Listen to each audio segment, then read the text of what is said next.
You expected to feel full. That was the whole promise. You'd wake up, the veil would lift, and something warm and endless would rush in to fill all the places that had felt hungry your entire life. Instead, you're standing in the middle of your own existence like someone standing in a room they've lived in for years. Except the furniture's been carried out, the pictures are off the walls, and your footsteps echo in a way they never used to. Everything you thought would arrive hasn't, and what's left is a silence so complete it frightens you. Nobody warned you about this part. They told you awakening would feel like coming home. Nobody mentioned that the first thing you'd notice, once you actually saw through the illusion, is how empty the house really is once the illusion stops decorating it. Carl Jung understood this hollow better than almost anyone, because he didn't just study it in the people who came to him confused and frightened by it. He walked into it himself during years of his life when meaning drained out of everything he'd built, and he had no idea whether it would ever return. What he learned in that emptiness became one of the most important discoveries of his work, that the void which arrives after a genuine shift in consciousness isn't the failure of awakening. It's the truest sign that something real has actually happened to you. Today, I want to walk you through what Jung found about this specific emptiness, why the world goes flat right when you expected it to glow, what your psyche is actually doing when meaning withdraws from everything you touch, why the temptation to fill the void immediately is the one thing that keeps most people from finishing the transformation, and what genuinely waits on the other side once you learn to stand in the empty room without running out of it. Let's start with why this happens at all, because the mechanism is stranger and more precise than the spiritual marketplace ever lets on. Most people believe awakening is an addition. You gain awareness, you gain peace, you gain access to some higher frequency of experience. But Jung recognized that the first movement of real consciousness isn't gaining anything. It's losing something you didn't know you were carrying. For your entire life, the world has been enchanted for you. Not because the world is enchanted, but because you've been unconsciously pouring yourself into it. Jung discovered that the human psyche does something remarkable and almost invisible. It takes its own inner contents and casts them outward onto the world, onto people, onto objects, onto goals. He described this as projection, and he found it operating in nearly every corner of ordinary life. The job felt meaningful because you projected your need for worth onto it. The relationship felt electric because you projected your own unlived wholeness onto another person. The city, the future, the next achievement, the belief system you inherited, all of it shimmered with significance because you were unconsciously feeding it significance from your own depths. You thought the meaning was out there.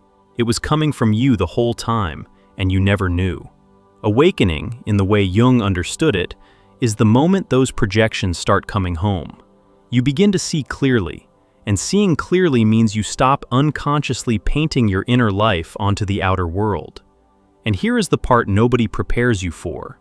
When the projections withdraw, the world they were decorating goes dark. The job that glowed now looks like a fluorescent lit room. The relationship that crackled now feels like two tired people sharing a space. The future you were chasing looks like a hallway with no particular door at the end of it. This is the emptiness.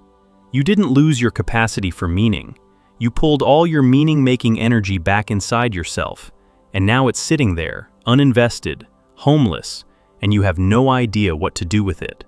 The room is empty because you finally stopped hanging your soul on the walls of things that were never yours. Jung called the deepest version of this experience a kind of loss of soul, borrowing the phrase from older cultures who understood that a person could lose the animating spark that made life feel alive. He didn't mean it superstitiously. He meant that psychic energy, what he called libido, though he used the word far more broadly than most people assume, can withdraw so completely from the outer world that everything you look at becomes gray, distant, and mute. You're still functioning, you're still going through the motions, but the current that used to run underneath your life has gone quiet. And this is exactly why so many people, right after what should be the most significant shift of their lives, quietly conclude that something has gone wrong with them. They think they're depressed. Sometimes they are, and that's worth taking seriously. but often what they're experiencing is something Jung would have recognized immediately as the natural aftermath of consciousness expanding, the disenchantment that necessarily follows when you stop being fooled by your own projections. Think about what this actually feels like from the inside. You're at a gathering with people you've known for years, people whose company used to fill you up, and you notice with a kind of quiet horror that you feel nothing, not dislike, not anger, just a flat, weightless absence where the connection used to be. You smile at the right moments, you say the right things, and underneath the performance, there's a voice asking why none of this reaches you anymore, why you feel like you're watching your own life through a pane of thick glass. You go home, you try the things that used to comfort you, the show, the food, the scroll, the plan for the weekend, and each one lands with the same dull thud. It's not that they've become bad, it's that they've become transparent. You can see straight through them now to the emptiness they were covering, and once you've seen that, they lose their power to distract you from it. The medications of the old life stop working, one by one, and you're left more exposed to the void with each thing that fails. Jung would tell you that this transparency is a form of vision, even though it feels like loss. You're seeing through the constructions that kept you comfortably asleep. The problem is that seeing through something and having something to replace it with are two entirely different stages, and the awakening drops you into the first one long before it delivers the second.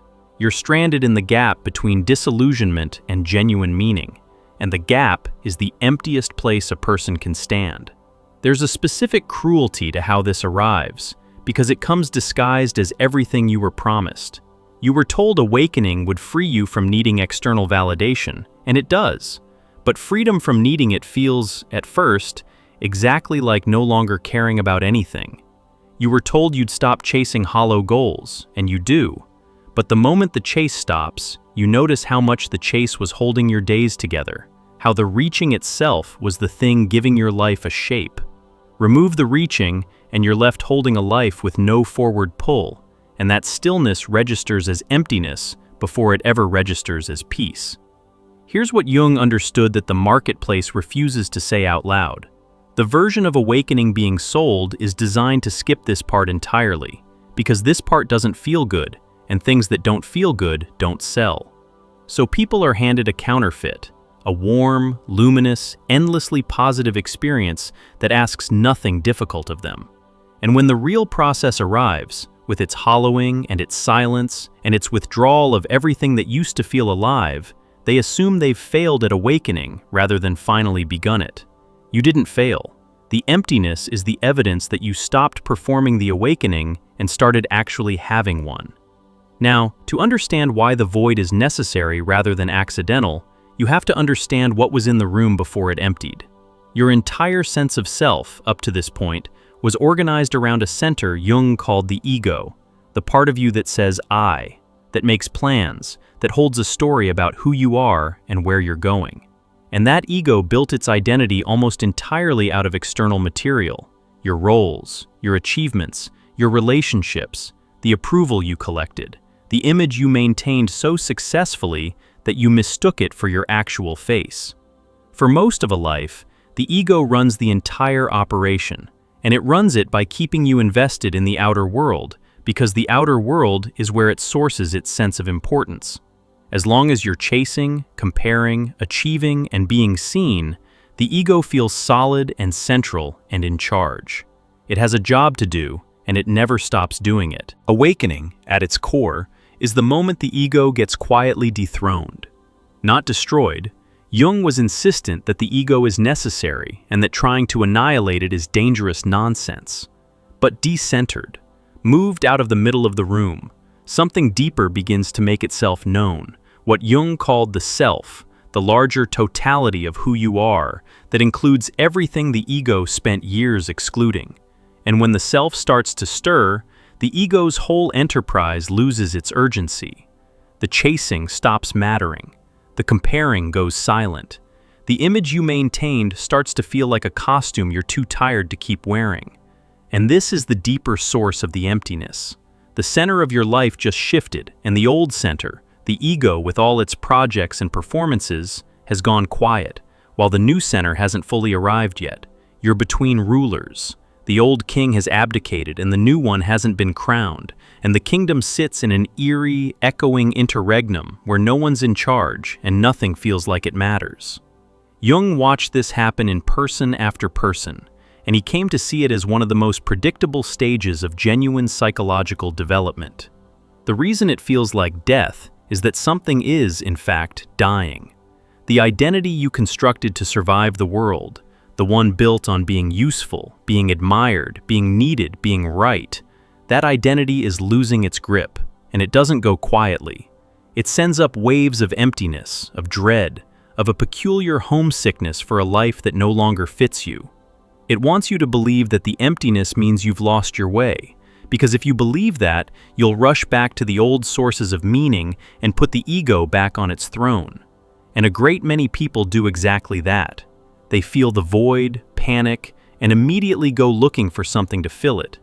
Sometimes they refill it with the old life, the career they'd started to see through, the relationship they'd outgrown, the ambitions they'd recognized as hollow.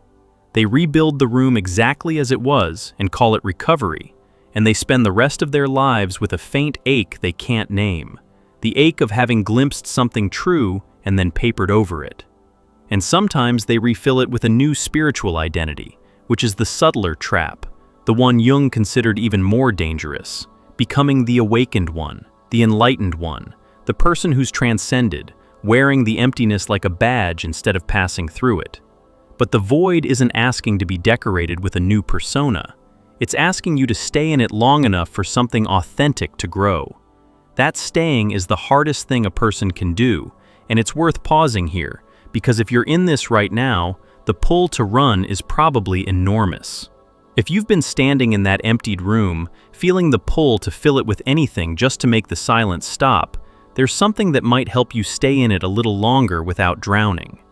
We put together a guide called True Self-Discovery, 24 reflection exercises drawn from Jung's approach to exactly this kind of threshold. They're not designed to rush you out of the void or hand you a new identity to hide inside. They're built to help you listen to what the emptiness is actually trying to say, so you can participate in what's emerging instead of fleeing from it. You'll find the link below. And now let's talk about what the emptiness is really doing, because this is where everything turns.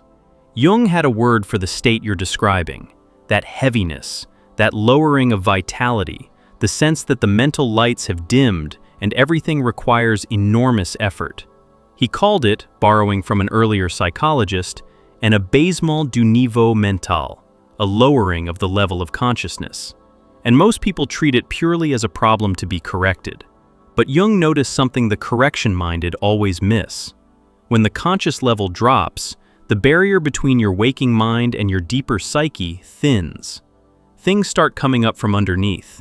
Dreams that feel unusually vivid and significant. Emotions that surface without an obvious cause, memories that return uninvited, intuitions that seem to arrive from somewhere beneath your ordinary thinking. This is not random. When your ego loosens its grip and the outer world goes quiet, the unconscious gets its first real chance in years to communicate with you.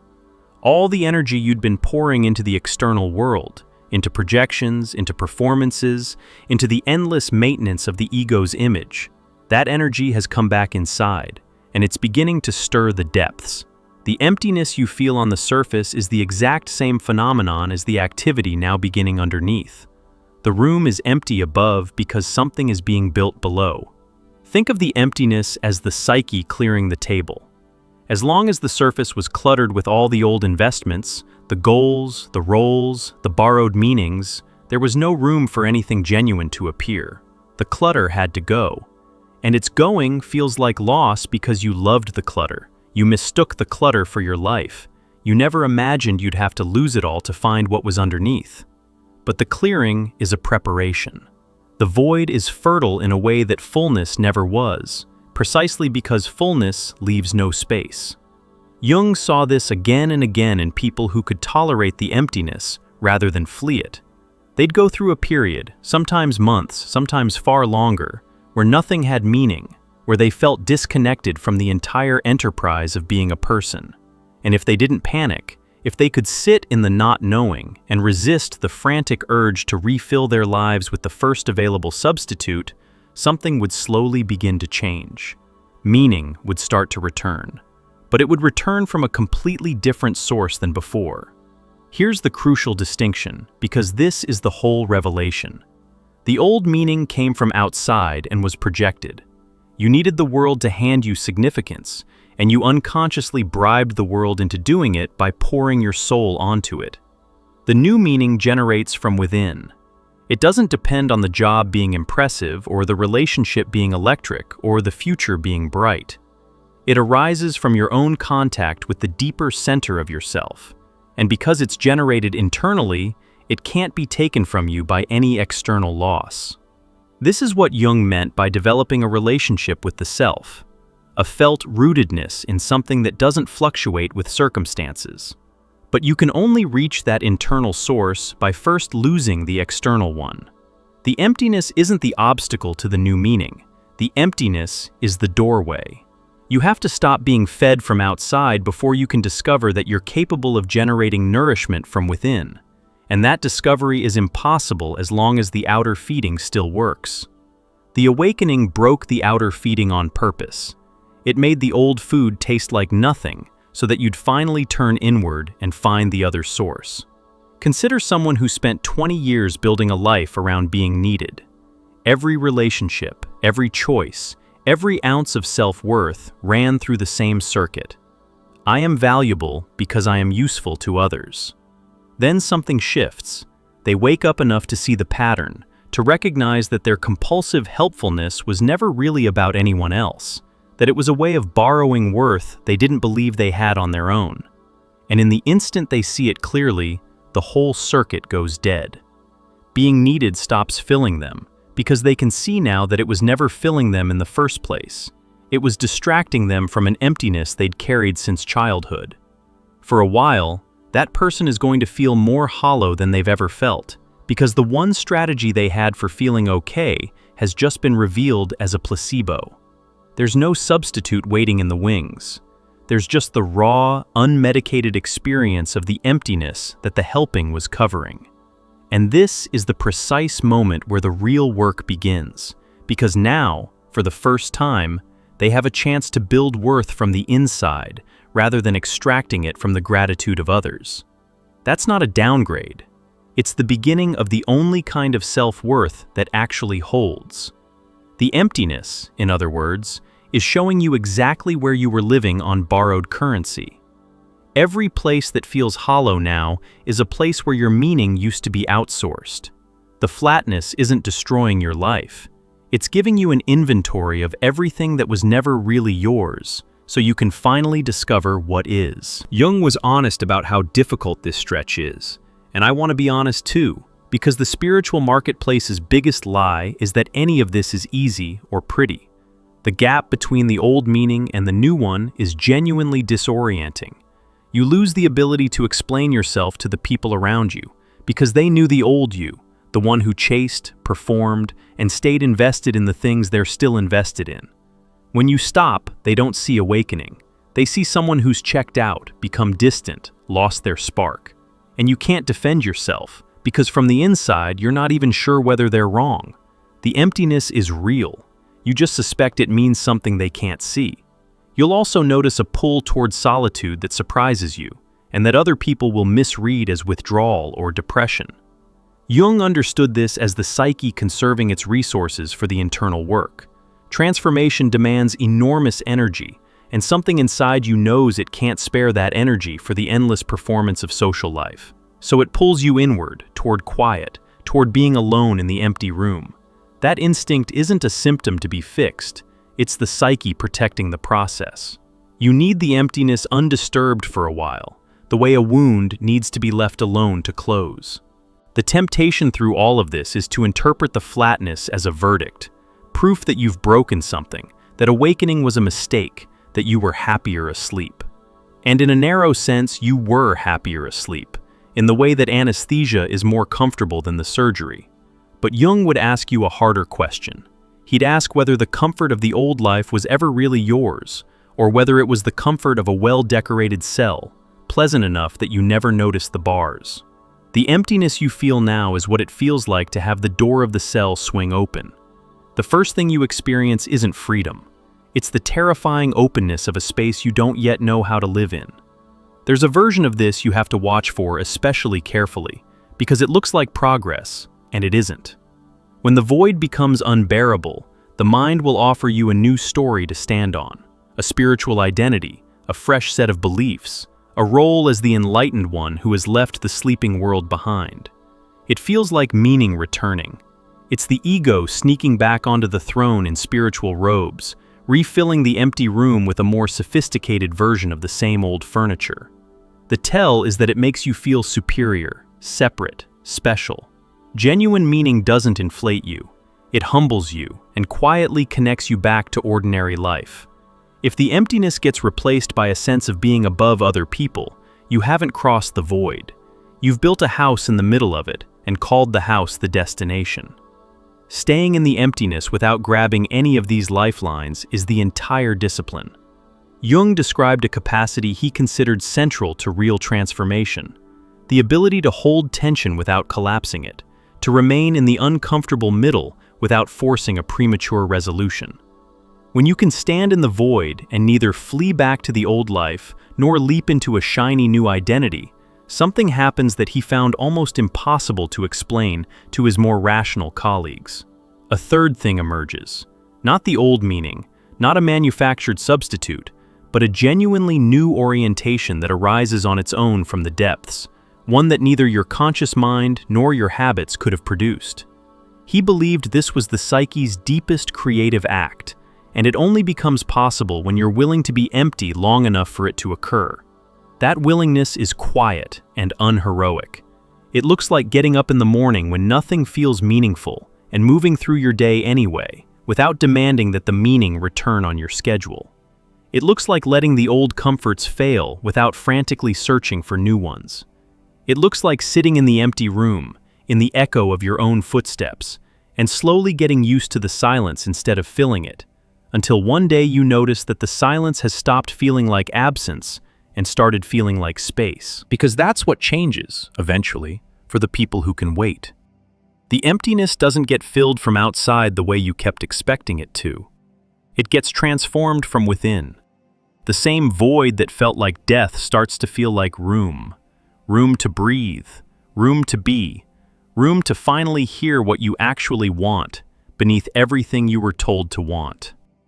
The flatness lifts, but not because the old excitement came back. It lifts because a different kind of aliveness begins to seep up from underneath, one that doesn't depend on anything external staying in place. Jung noticed that people who completed this crossing developed a strange new relationship with the ordinary. The world became re-enchanted, but in a way completely unlike the old enchantment. Before, things glowed because you were unconsciously projecting your soul onto them. Now, things become quietly meaningful because you're actually present to them. A cup of coffee, a conversation, the light in a room in the late afternoon. The meaning isn't projected outward, and it isn't demanded from the world. It arises in the contact between a person who has come home to themselves and a life they're finally awake enough to actually inhabit. This is the re-enchantment that lasts, because nothing outside you is holding it up. And the emptiness, in retrospect, reveals itself as the most honest experience you ever had. It was the moment you stopped lying to yourself about where your meaning came from. It was the psyche refusing to let you keep outsourcing your soul. Everything that felt like loss was actually a returning. All that scattered energy, all those projections, all that life force you'd hung on the walls of things that were never yours, coming home at last to the one place it could finally do some good. You feel empty after awakening because you were full of the wrong things, and something in you was finally strong enough to let them go. The hollow you're standing in isn't the failure of the transformation. It's the transformation itself, in its most naked and unglamorous stage, before the new life has grown enough to be visible. What looks like an ending is the ground being cleared. What feels like nothing is the space where something real is preparing to arrive, on its own terms, in its own time, from a source inside you that you're only now beginning to know exists. So if you're standing in that emptied room right now, footsteps echoing, everything that used to matter gone quiet and gray, Jung would want you to understand what you're actually looking at. The room isn't empty because you lost. It's empty because you finally stopped hanging your life on things that couldn't hold it. The silence isn't the absence of meaning. It's the space where meaning that's genuinely yours is waiting to be born. And it won't come while the room is still cluttered with the old furniture. Stay in it. Let it be empty a little longer. Resist the frantic urge to fill it with the old life or a new identity. And pay attention to what begins to stir underneath the quiet. The dreams, the intuitions, the small returning warmth that doesn't depend on anything outside you. That warmth is the real thing, and it can only find you in the emptiness. The best of your life doesn't begin when the room fills back up. It begins the moment you stop needing it to. If you're somewhere in that hollow right now and want a way to stay in it without losing yourself, take a look at our guide, True Self-Discovery. 24 reflection exercises rooted in Jung's work, built for exactly this stretch between the life that ended and the one that's trying to emerge. Not to rush you out of the emptiness, but to help you listen to what it's clearing space for. The link is right below.